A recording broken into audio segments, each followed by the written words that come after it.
Hi, everyone.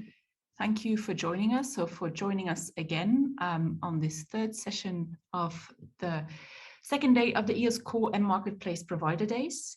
This session will deal with research projects role and specifically EU-funded research projects as EOSC providers. We'll start with an introduction to this session and to how research projects can contribute to EOSC by Pedro, and then move on with two examples of things that have been provided through EOSC and speakers who've done so. So the session will be introduced by Pedro Principe. Pedro is the head of division at the University of Minho Documentation Services. He's active in several EOSC-related projects where he leverages his expertise in open air infrastructure and the challenges and strategies for institutional and national settings for FAIR data and research data management services implementation.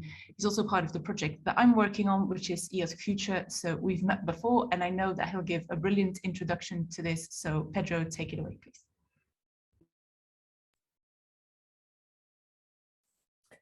Okay, many thanks for the introduction. So let's start with this session focusing on the research projects and how research projects can in fact contribute to the EOSC, can be present in the EOSC marketplace, in the EOSC research product catalog, the different components of the EOSC core already presented in previous sessions and discussed in previous sessions.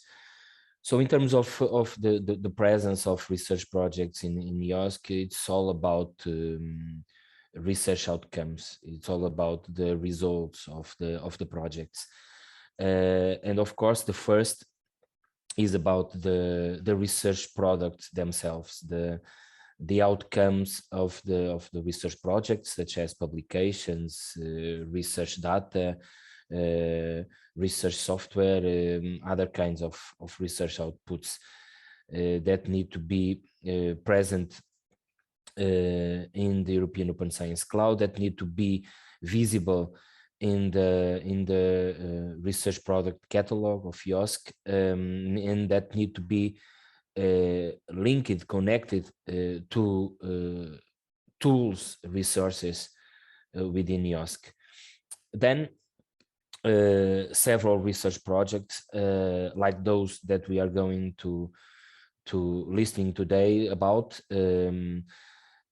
also have services, produce services, tools, different kinds of resources that need to be also part of EOSC, data storage services, VREs, data analysis tools, different kinds of computing services that are developed within a research project or within a sequence of research projects. Sometimes when the services have the sufficient maturity, they are a result of several, not only one project, but several projects. So this is also part of EOSC, and this is what research products can offer to EOSC: services and research products. Of course, not only also to forget about the training tools, as I am part of the skills and training work package in EOSC Future. I also want to highlight that we are building also a training catalog, trying to gather training resources. So we also need important and relevant training materials when the research projects have a relevant activity in that specific area in terms of outputs of outreach activities or training or support activities. My second highlight is about why research products should become an EOSC provider. There are different reasons. Already different people yesterday and this morning presented the benefits of being part of the EOSC catalog, the EOSC marketplace, of becoming an EOSC service provider.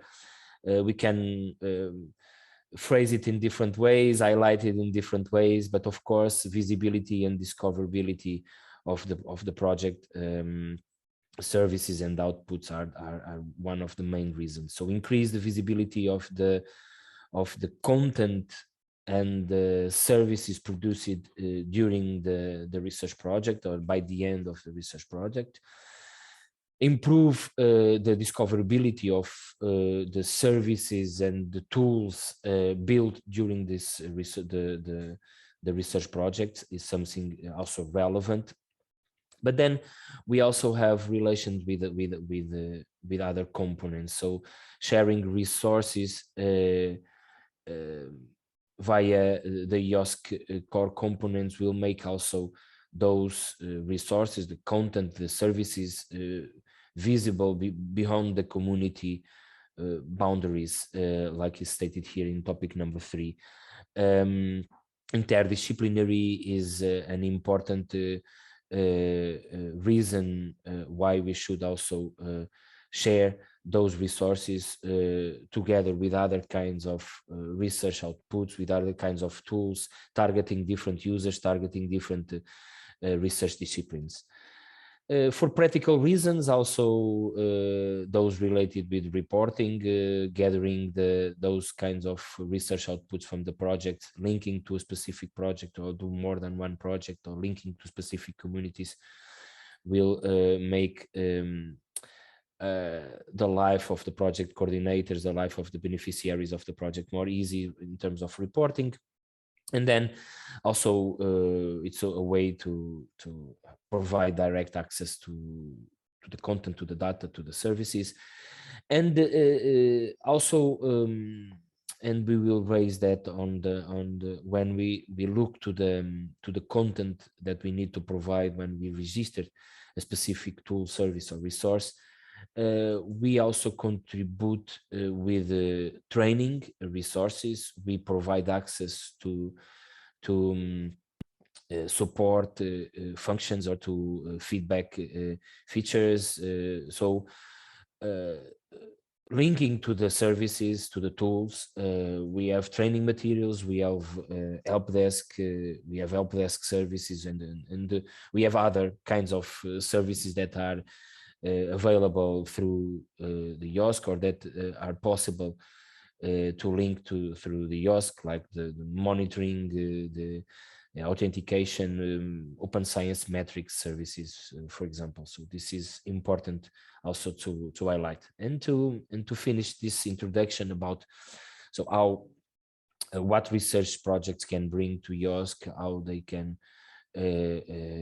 contribute. Just some highlights, some kind of tips for the onboarding of the research project resources, the services and tools, or the content that we are talking about. But let's say that the first thing is that we need to fulfill the necessary information about the provider. It's important to always to say that an outcome of a project, a tool or a service built within a research project life cycle is attached to a specific organization, infrastructure, data service, etc. So we need to register that specific infrastructure organization as a provider that offer a specific service available for users within Europe, and of course it can be beyond Europe, but needs to be within Europe, with a sufficient maturity, with a technology readiness level minimum 8. So it's not an extra effort. So you just need to have a sufficient level of maturity of your service to be registered. Of course, it need not to be in an early stage of development, so to have a kind of readiness level that is sufficient to be registered in EOSC, and this is important, and we will see that from the two services that are going to be presented. And then of course, as I highlighted before, so we need to have a completed profile with all the basic information about the services, but also about policies, but not forgetting the help desk, the support service that is available, because it's not only to consider a registration of a single service. We need to link to support services, and we need to link to training resources, to training material. Before I finish and give the floor to our speakers to present the two use cases of research projects that we have here today. So I think it's important not to forget that have in our roadmap the registration of our outcomes, of our services, of the tools that are being developed within research projects, to be registered in the EOSC catalog, in the marketplace. So we can also highlight this in the different deliverables that we do, like those exploitation plans or sustainability plans that we usually do in research projects. It's important to consider this process of onboarding in EOSC in those plans. So, and with this I finish. I just wanted to highlight some of the main reasons why, the benefits, and some tips for the onboarding, and now give the floor to two use cases that I think it will be more beneficial for our participants today than my introduction. Thanks a lot, Pedro, for that interesting introduction. I'll now hand over to Susanna Sansone, who presents FAIRsharing and her experience onboarding that onto EOSC. Susanna is a full professor at the University of Oxford in the Department of Engineering Science. She's also the Associate Director and Principal Investigator at the Oxford E-Research Centre and EXCO of the Elixir interoperability platform. So Susanna, the floor is yours for presenting FAIRsharing.org and your experiences onboarding something onto EOSC. Catherine, thank you very much for the introduction. Can you see the usual question? Can you see my slide? Yeah, we can, and we can hear you perfectly as well. Fantastic, thank you very much. Okay, so yes, I will represent here one of the resources that we ran, which is based at the University of Oxford and integrated with several EOS projects, one of which is indeed Elixir, and it's called FAIRsharing. And this is actually the page of our registration. I will talk a little bit more about my registration at the end.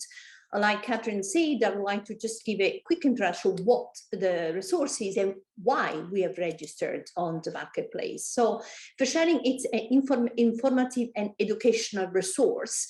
It's a registry, it's a portal, but it's also educational. It's an educational element. And we practically describe three types of research product or assets. We describe databases, repository, knowledge base, as well as standards, all the type of standard, identify a schema, guidelines, terminology, ontology, glossary, formats, model, schemas, all of them. And we try to create relation among them because they are related, they need to be used in combination. And we are trying to map which databases use which standard, because these essential standards are key to FAIR, but if they're not implemented by repository, data cannot be annotated with those standards or implemented even by tools. And we also map the landscape of the policy by funder and publisher, but also organization, institutional policy. And we try to understand which standard they recommend, which repository they recommend, and also why, and try to make sure they recommend the right thing in the right fields. So we practically curate the description with the community, with the owner of their resource, and we create relation graph of this research objects in all disciplines. So we cover all disciplines. We currently have 3,620 resources. Doesn't sound a lot, is a lot when you have to curate, which means each of a field of a database of a standard has over 40 fields that describe who own it, what domain is relevant to, how you access the data, what's licensed, what standard, and so on and so forth. So it's the richness and the curation, which is really essential in what we do. And we serve both the consumer of the repository, of the standards, of the policy, because you want to know what repository there are, which one to use, what standard there are, how they relate to each other, who implements which standard. But you also want to help the producer of this resource. There are developers behind those databases, there are curators, there are policymakers. So we work with them to make their resource even more visible, more connected, and hopefully more adopted. So according to the EOSC categorization, fair sharing is generic because it covers all the disciplines. And this is just a nice screenshot to show the fact that you can search the content by looking at our, cross-disciplinary ontology, because the classification is essential in order to enable the user to filter down to the discipline they're interested in, or if they're interested in subject agnostic standard or repository or policy. A very brief word about the target user, because when you register on the portal, the first thing one of the key things you need to define is who are your target user. And it's easy to say everyone. It's important to really understand what you do for each of the target user. In our case, we do target all stakeholder and, for example, researcher, because they come and they're trying to find out a repository when they have to fill their data management plan, or even understanding what type of standards there are and if a repository implements certain standards. We work with research facilitator, training, librarian, people that are developing guidance to researchers to make sure that the information and educational side we have for sharing, it's embedded in training material. We work with developers on tools. For example, there are tools of doing fair assessment, which are using fair sharing content in the assessment process to check the validity of a standard. If a standard exists, what's the relation between a standard and a repository, and so on and so forth. And we also work with, oops, I went too fast. And we also work with Learned Society, with union, with association for the dissemination, for the advocacy, because the repository policy and standard are the pillar of FAIR. We work with publishers, which are creating a list of recommending repository standard, at least some, or at least they're trying to understand what's out there and where do they need to point author to. And similarly, we work with the funders that need to recommend all these resources to their over team. So why we have registered on fair sharing? Well, because for us it was a natural step. Fair sharing is an element of the EOSC ecosystem. We are enabling FAIR, and we are adopted also by many funders. We are in many of the EOSC report as a recommended resource for describing your repository, your standards and the policy, or find those elements and the relation across the elements. So for us was really the obvious thing to do and the good thing to do, because we are funded by EOSC as well. But there is another reason for registering, in our case, for the portal, because our content contributes to the EOSC knowledge, I would say, to the what I call it the EOSC knowledge graph as well. And you heard a lot of presentation from Paolo and OpenAir about this. So we work with, obviously, many people around the world. In the context of EOSC, we work with several EOSC clusters, and we are working to curate, describe, and represent the standard, the repository that they use, and even if they have policy, because it is important to really understand what's happened within an EOSC, a cluster, to understand what's really used, what's really been put in practice. And here it's an example of the relation graph of the EVA standard that the ESCAPE project use and is part of. And this is, for example, it's a graph of the resources that the EOSC Life, which is a cluster in the life sciences, is using. And we create this relation, working with the user, working with the provider of those resources. We map the maturity of this resource standard, the repository, the relation among them, and we make those relations explicit. And this is a knowledge graph. It's almost what we call a FAIR profile in a way in this cluster. I want to link to the presentation that Patricia did the first day. It's about the guidelines from FAIR now adopted by EOSC in terms of fairness and fair enablement. So I am a resource that enables FAIR, but I need to be fair myself. And somehow registering on the portal has helped me to assess my fairness. And now we have created this slide that really shows how fair sharing is by actually implementing the standard and make the content in fair sharing fundable, interoperable, accessible, and reusable. And my very last slide to summarize. So fair sharing is a resource that has been around for many years and has matured also within EOSC and working with many EOSC projects. And now we're part of several clusters, several projects, and we are a de facto element on the system. So onboarding was something we did very early. We actually started the onboarding in November 2018, and you can imagine how the process has changed for since then. We had our first release in the marketplace in December 19, simply because it took time for us to fill the form and understanding what to do and putting our duck in a row, developing a data policy for fair sharing and so on and so forth. And we have kept updating our profile on the marketplace. It would be great if the update was quicker and faster. The benefit for it being on the portal, it's a natural step for us. You can never be more discoverable or discoverable enough. So it's good to be there. It's a way to identify also how our content can help other EOS providers, better connection that we have already to OpenAir on the research product catalog, but connection, for example, that we can make with interoperability registry. You heard the presentation from Michelle yesterday. So our standards can be part of that registry, for example.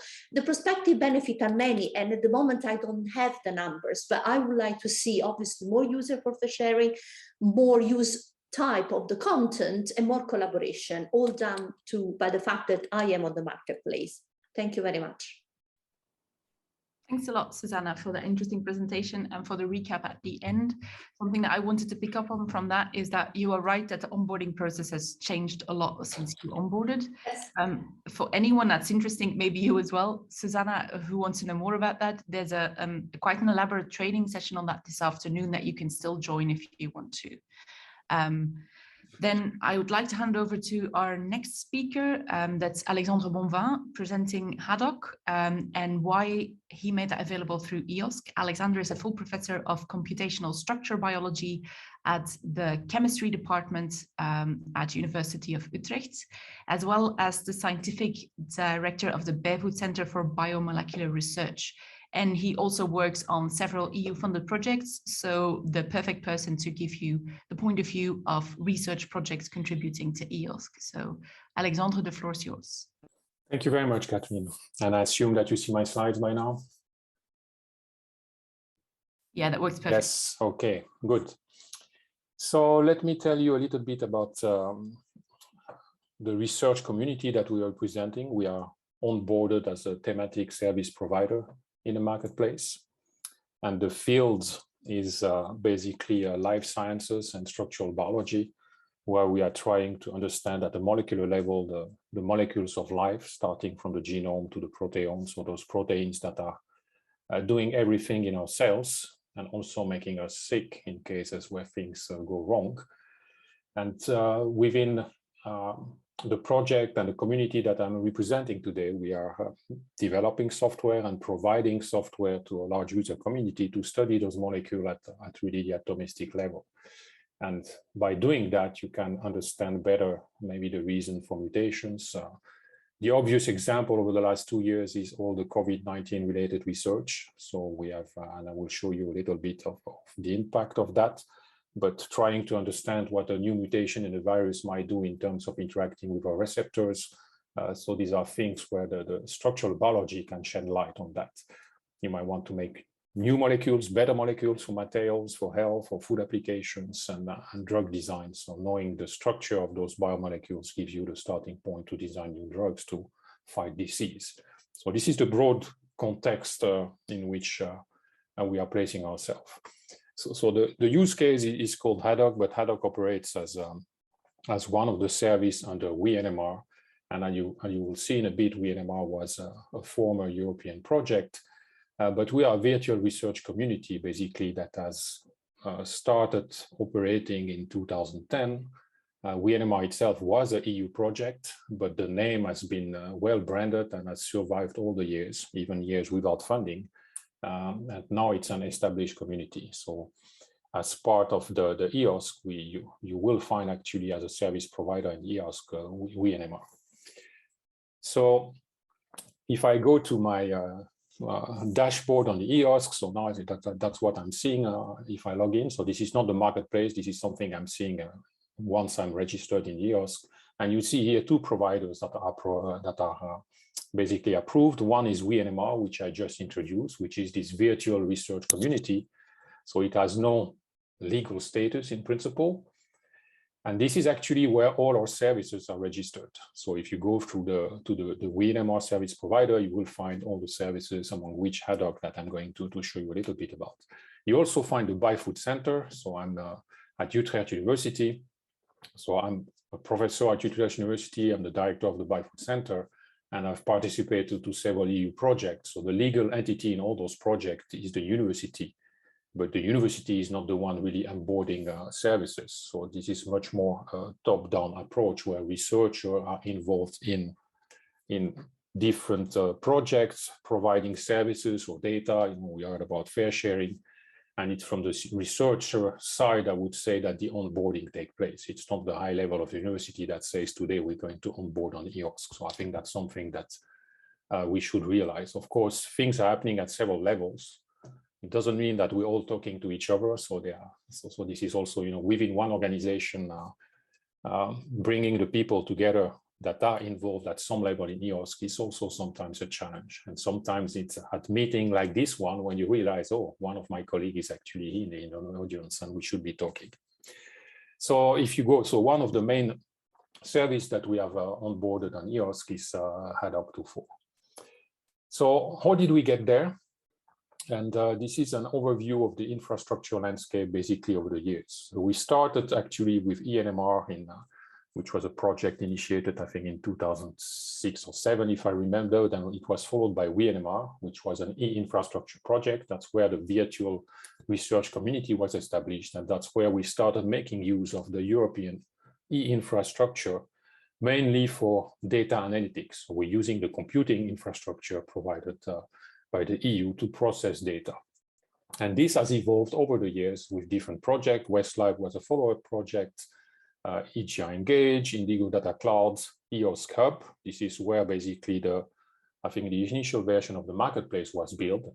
And that's where we, from the start, basically have been onboarded on the marketplace. And currently we are participating to EGIAs, which is one of the projects also under this EOSC Future event. And we are also associated as center, but also our services are registered with Instruct Eric at the European level. So why registering in EOSC?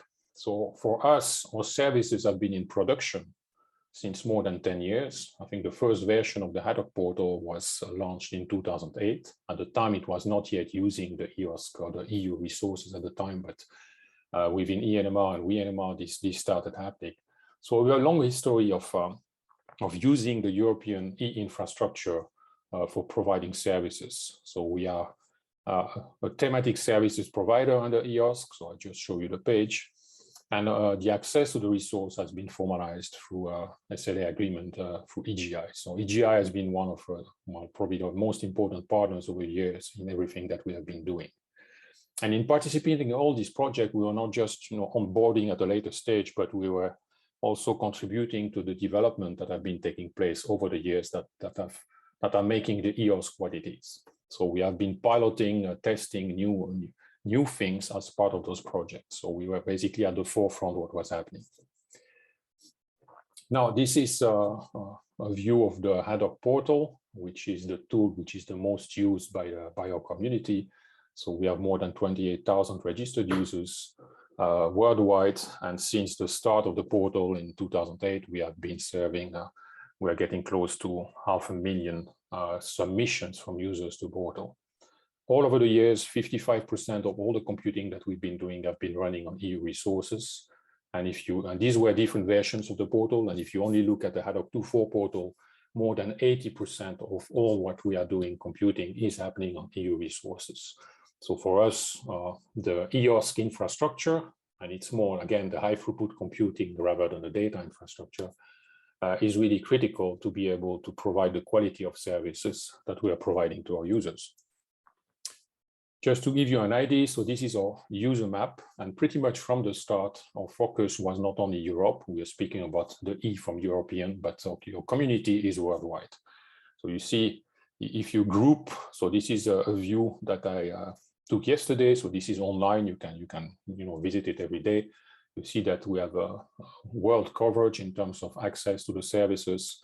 Europe aggregated represent the largest community, but then you find India, where there's a lot of, we fall under life sciences, bioinformatics. Of course, there are a lot of bioinformatics things happening in India, US, China, Asia, so it's all over the place. This is the usage of the resource, so the use of European e-infrastructure, and this is just CPU hours per year that we are using. So we started monitoring everything in 2008, where we started slowly, and you see that over the years, things have been increasing. And in the last 2 years, what happened here, if you look at the date, it should be clear that COVID happened in 2000, by the end of 19, early 20, in 2019, and this has caused an explosion in the use of our services, because our services can be used to model basically interactions of the virus. And we had to respond at that time. So again, having access to those resources when you get all of a sudden peak in usage is something that the EOSC infrastructure can provide you. You know, if you have your own computer resource, when it's full, and you don't have the flexibility basically that EOSC is providing us. Now, 55 million CPU hours a year, so 55 million CPU hours correspond to about 6,500 years of computing per year. Okay, this is the amount of, this is the number of computers that you will need to do the same if you didn't have the EOS to your use. We were about 3,000 user submissions per month before COVID, and then you see that things have been almost tripling. And the level after COVID, or are we post-COVID, that's the question, but the level now has sustained at very high level. And about 1/3 of all the submission, we started monitoring COVID-related submission. 1/3 is, since then, is related to COVID research. So just to show you that, say, the impact of the services. And when all the labs were closing down worldwide because the experimental work was stopped, we were all in lockdown, the computing could keep going on, and a lot of people have been switching to trying to do some modeling to understand things. So again, being able to provide those services for us was very important. And react and increase our capacity together by talking with the actors, the players in EOSC, we could increase also our processing capacity at that time. And how does that translate? This is monitoring the citations that the main article describing the services, describing the software are receiving, and you see kind of an exponential increase. So we see also in a number of citations a COVID effect basically since 2020, where we have an increase. It's not reflected maybe here very well, but so we have a lot of users citing your tools for research that they have been carrying on. Of course, this is not something that you can fully control because you ask users to cite you, but they might do so or not. So in summary, so we have a long history as community, but also as a research group in Utrecht of providing services to a worldwide community of users. And we've been operating since 2008 in the context of the European infrastructure, making use heavily of high throughput computing resources at that time. WNMR is since that time well established as a thematic service provider. It was originally an EU project, but now it's a well-branded virtual research community. And for us, it was very natural to transition registered into EOSC because we were part of all the projects that have contributed to building the EOSC. In terms of benefits, I've been showing you, the usage of the resource, the impact. It's critical for us to have access to these high throughput computational resources. We could not deliver the quality and the quantity of service without having access to EOSC. And over the years, I think this is also very much a sustainability issue because you build a strong network and you get involved in EU projects. So, maintaining and providing those services, it's not only having access to the resource, but you also need the people to provide all the support and develop constantly the tool. It's important to also have tools that are at the forefront of research. Otherwise, people will not use them anymore. So you have to evolve your tools constantly to provide the best that you can. And with that, I'm going to give back the floor to Catherine. Thank you very much. So, Alexandre. So throughout the session, we've been collecting your comments and questions via Slido, and there's still time now to post extra questions should you have them. The first question that is there and has been offered by a few people is, that if an institution is interested in creating a repository, could you name a set of services you consider to be the best option for implementation?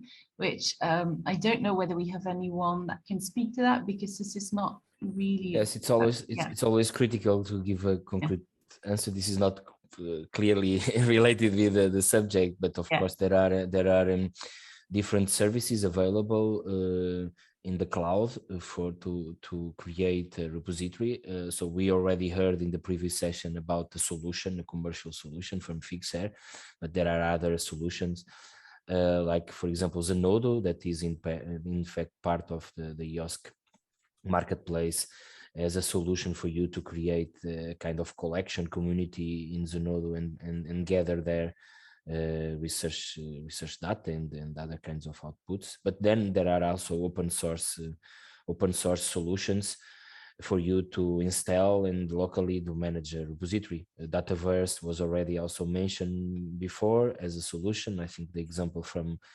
Norway, because there is a national solution based on Dataverse. In fact, my own university here in Portugal also have Dataverse, but there are other solutions to build other open source solutions. I'm only talking about open source solutions like Invenio version 3, DSpace, ePrints and other solutions, DCAT, so other solutions that also can be managed by institutions to build repositories, let's say. Thanks. Yeah, thanks a lot for the answer, which, yes, for a question that was a bit maybe outside of the scope, I think it was an interesting question nonetheless. So thanks for giving some insight there. Then there's someone asking a question that I think I've been wondering about myself as well, whether anyone can elaborate on considerations on sustainability. Specifically when it comes to research projects, they might make outputs, but they don't have long-term funding to maybe sustain those. So maybe that's a question that I would like to field to Susanna and Alexandre, because I assume, have experience with this. It was my fault to mention the word sustainability, but I give the floor to Susanna and Alexandre to reply, but I can reply. Maybe if I can start. So, I showed you HADDOCK as a product. So we started developing, so we are developing that software. That's part of my research line, and we've been doing that for more than 20 years. So we are doing that before we were aware of the European infrastructure and the funding for that. So if you want your services basically to be sustainable, you cannot rely only on a single project, EU project, which has a duration of 3-4 years, and then you see those things disappearing. The website after 1 year is done, and that's the end of it. So I think you have to rely on a number of funding options, so you can that will allow you to cover holes in your funding as well. And you have to be willing also to invest in times when the funding goes down. So you should. It's also a way of how do you build your services, how sustainable are they, how easy are they to operate and maintain. So you have to be willing to and ready to provide support for the services, even in times where you might not have funding. But if you keep doing that, you are becoming a reliable partner, I will say a reliable provider, and you don't lose your users. I think a service without usage is a dead service, so there's no use for that. So you have to keep maintaining the service and providing support throughout the years. Even when things are a little bit down, you can lower the level of support, but you will have to keep ways. So betting on more, on more grants, different providers, EU, national, your university, you need all of that a little bit to be able to sustain over a very long period services. Yeah, I totally agree what Alexandre said, which is also my same experience. FAIRsharing started as a project or as a deliverable of a project and became a community resource.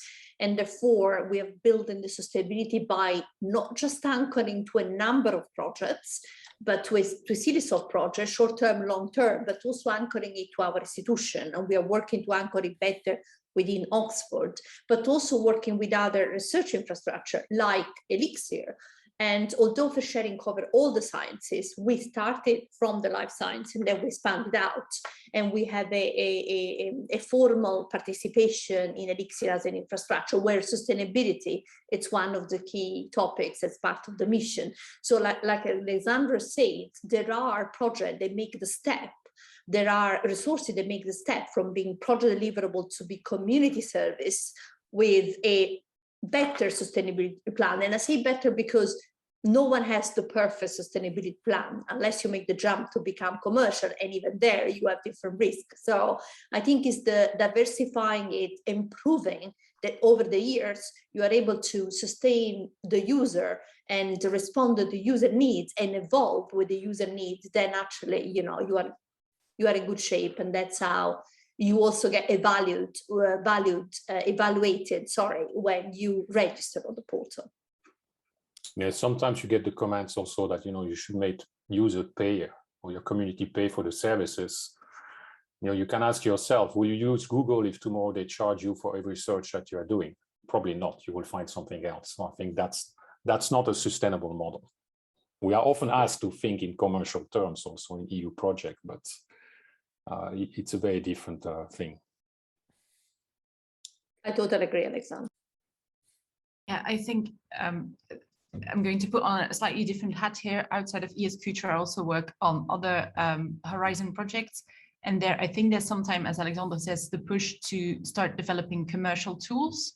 At the same time, in Horizon Europe, applications for certain disciplines, for certain calls, it's also a requirement to make your outputs available through EOSC. So I think it swings both ways. They want commercial services, but they also want things that are openly accessible.